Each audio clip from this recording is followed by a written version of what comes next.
Not your average tabletop. Woohoo! Welcome to Not Your Average Tabletop. I'm Zach. And I'm Mac. And today we're getting back to our series of games that we champion. So it's games that we really like a lot that are not in the top 500 on BoardGameGeek. And this week we're kind of cheating a little bit. And this is mainly due to how you cheated on your top 50 games of all time last year. Whoops. Because I think there was some miscounting or something happened, and then you ended up having, I think, did you combine these?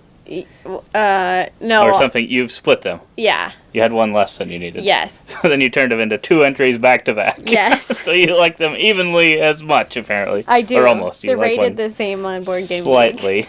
Slightly different. You like one slightly more. Right. Well, one had to be ranked higher. That's so. true. It was whatever I just didn't talk about. That's true. But no, this is The Fox in the Forest and The Fox in the Forest Duet, which was the one that came out after, that was the second one in the series of games.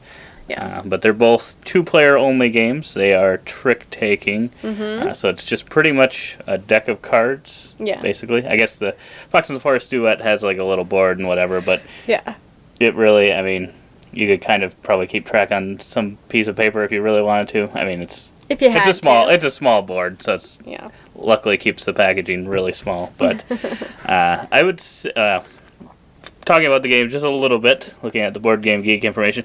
So depending on when you're watching this, I don't know if currently the Fox in the Forest is going up or if it's going down. But if it's going up, this might no longer be valid because right now, when I looked, it's ranked 516th. Oh! So it's very close to breaking the rules. I see. So maybe if it gets hot again. So this video, if we get 16 of you to go in. I don't think that's quite how it works. Oh, but, okay. Well, if a bunch of people, if everyone that watched this, which will be 5 people, if you all rate it 10s, it might move up 1 spot. Come on, guys. It depends on I don't remember how many ratings it had. Be a part of the Nacho Army. But I believe it was designed by Joshua Burgle, and I looked at the other games he's designed, and there were none that I knew of, so I can't speak to that. But like I said, it's trick-taking, hand management. One-trick pony. Pun intended. Wow. Trick and then taking. the Fox in the Forest Duet. I can't really tell who the designer was because it says Foxtrot Games, and even in the rule book it says Foxtrot Games. Okay. So I don't know who's all involved in that. When I tried to look it up on BoardGameGeek, I think it said Randy Hoyt and John Schulters, but I'm not sure if Joshua was also involved or if there were other people involved. But it was that, and Duet is actually ranked 1291. So that one's got quite a ways to go to get up there. Rough. But so that was kind of a little bit of that information. But they're both trick-taking games and hand management in a way. But I think that kind of comes with trick-taking. Yeah, so you're kind of managing your hand most of the time in a trick-taking game. But they go hand in hand. But the Fox in the Forest Duet is cooperative. Yeah. A cooperative version. And I think it might have even come out, is either about the same time or a little before The Crew, which now The Crew has been extremely popular, and Cat in the Box, although that's not cooperative. No. For some reason, he's not thinking that was cooperative. But there's been some hot trick-taking games. These are a little older than that. Yeah. But I was really excited for the Fox in the Forest Duet, because I would say the one that I champion is the Fox in the Forest. Mm-hmm. But I do like the Fox in the Forest Duet quite a bit as well. Yeah. I can't remember which one you ranked higher, what one you would say. You were the one that said that I should include the Duet one, so. Yeah. See, I prefer the Duet just because we play a lot of games like 1v1, and sometimes it's just nice to play a game like together, and it's just me and you, it's a 2-player game or whatever, and to move that little token back and forth and using the cards and knowing how you play, I just feel like it's nice sometimes to just do something cooperative. That being said, though, I really do love it when we play Fox in the Forest, too, because I love a good trick-taking game. Growing up, my family, at any gathering, hearts always came to the table. It's a card game, which is a trick-taking game, and so it's not obviously the same, but it's trick-taking, and so I've always enjoyed that puzzle of, in Hearts, you're either trying to slough all your cards off, or you're trying to get all of, I think, the hearts. All the hearts and the Queen of Spades. And so this game's kind of similar in that you want a certain amount of tricks, or you want none at all, in order to score the best possible that you can. And so it's just so much fun in that way to try and get tricks and whatever. So. And it feels like if we're talking solely about the Fox in the Forest, that's where you're trying to win a certain amount of tricks. Obviously, the Duet is a little bit different, but the Fox in the Forest, I think they seem to have picked like the perfect amount of tricks that you'd want to win to not be like either considered totally greedy and get nothing, or kind of be somewhere in the middle and get a few points. Because I think it's like 0 to 3, or else like 7 to 9 or something. Yep. If you take that many tricks, one of those, then you kind of get the most points you can get.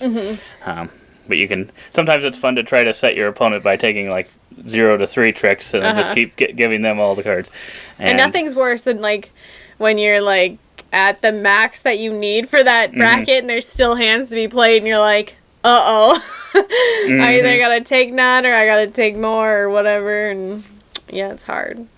So it's good. I like playing it from time to time. Fox in the Forest though is a little different. You're just trying to move a token back and forth Duet by who is winning the trick or whatever, and that moves the token so you can pick up gems and you don't want to go off the map and whatever. So similar but different. Yeah, I think the thing that makes it kind of both of these stick out to me is how half the cards have powers, and once you've played them a lot, they just all work really, really well. Yeah. And you can find different ways to use them in ways to either kind of help you take tricks or sometimes help you not take tricks, which is really cool and interesting. Yeah. And I don't find it to get very old because it's also a really quick game. Yeah. Since it's only 2 players, you're playing, I think, in both of them, I think it's 13 hands for each round. And this one, the Fox in the Forest could have a lot of rounds, potentially. Because depending on how many points you're getting. If everyone's getting... I don't know if someone has to be getting the most, because you could maybe have it where both of you just kind of keep getting in the middle. Yeah, I think. Suppose. I don't remember exactly the numbers, but where you wouldn't be getting as many. Because there's 13, and I think 6 is the medium, but I think 7 puts you at the higher end. But that's probably true. Yeah. But yeah, then the Fox in the Forest Duet still has that, but then it kind of adds just that extra level of, there's footprints on, foot or paw prints on each card. Well, not each. Some of them don't have any, but based on, like you said, whoever wins the trick, it's a tug of war moving back and forth. And that's just really interesting. I don't know that we have any other game that really does that. Yeah. Sometimes it feels like you're kind of forced to play cards, so I think that's why if I was recommending one, it would probably be the Fox in the Forest. Yeah. But if, like you said, if you want a couple more, 2-player cooperative games in your life, I think it's a solid choice for sure. But and I think remind me if I'm wrong, but we've got some content on our channel already about at least Fox in the Forest, if not Duet. So if you want, more in-depth look at them, I think we've got chippies and some other stuff out there. So plug, go look at our channel. yes, for sure. I guess, are there anything that would be negatives for these? I don't know. I think with Fox in the Forest, I just get a little frustrated sometimes because it is 1v1, and if you're not, and maybe we're better at it now, but when we were learning it, or, there's some times when it just totally didn't work out and I lost by a major landslide.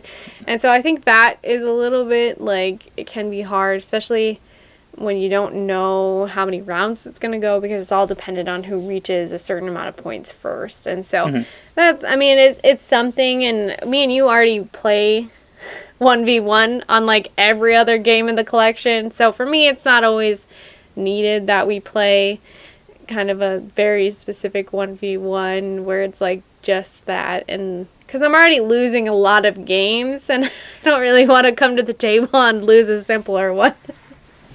I feel like you beat me in this one though a fair amount of times. I have recently, but up until somewhat recently I did not. Well, I don't know if that really helps other people decide if that's a game for them, though. Yeah. But yeah, if you don't like trick-taking games, I don't think this is going to probably change your mind, because it is kind of just like any other one. But I do like that, and I suppose it's true with most trick-taking games. But I think this one also works where I don't think you ever really have a terrible hand, because no, you have those two options of trying to win like kind of the 7 to 9 tricks, or also like the 0 to 3. So if you had a lot of low cards or a lot of high cards, either way you kind of have a chance of doing that. It's all about how you play your cards and what the trump card is at the time. And there's ways to switch all that out, which is really cool. Yeah, but I'd probably recommend Fox and the Forest Duet first, just because it's more approachable, I think, than 1v1, unless you're kind of more into gaming. If you're just looking for a date night game or something. I'm trying to think that I think if you've never played a trick-taking game before, though, I think the Fox and the Forest would actually be easier. Because I think it just adds that extra level of now not only do I have to know how to do the trick-taking, but I have to know, like, okay, we need it to go this way, so I'm going to try to get them to win this trick in this way. But I suppose that's similar to the crew. That's similar to the crew, where if you're new to trick-taking, there is times where you should play this card so that, I played this one to win this pink 3. I played a pink 9, so if you're like us, you got the pink 3. If you're like us and you're playing 1v1 against your spouse, like always, sometimes it's nice to have a cooperative game. That's all I'm saying. And most people are going to be playing with their significant other a majority of the time if they have one. That's true. So, maybe. Yeah, that's the Fox and the Forest and the Fox and the Forest Duet. I would highly recommend both of them. Yeah. I can't remember if it might not have made my top 50. No, he's all stuck up about like at least Duet. You're like, nah. Wow. Fox and the Forest is so much better. Well, I think so much better. They're like the same game. I loved the Fox and the Forest so much that it set my expectations very high, I think. Yeah. So that's why he doesn't like Claim or Jaipur. I do like those. Wow. Well, anyway, check out our other videos on the Fox and the Forest, and let's just see. I don't remember. You're right. I don't remember if we did Fox and the Forest Duet content. I don't know. But we might have. Yeah. I don't remember. It's been a minute. We started the channel like 3 years ago now, so. Yeah. So, check those videos out. Otherwise, we hope to see you on the next one. And as always, don't forget to keep on nibbling on our content.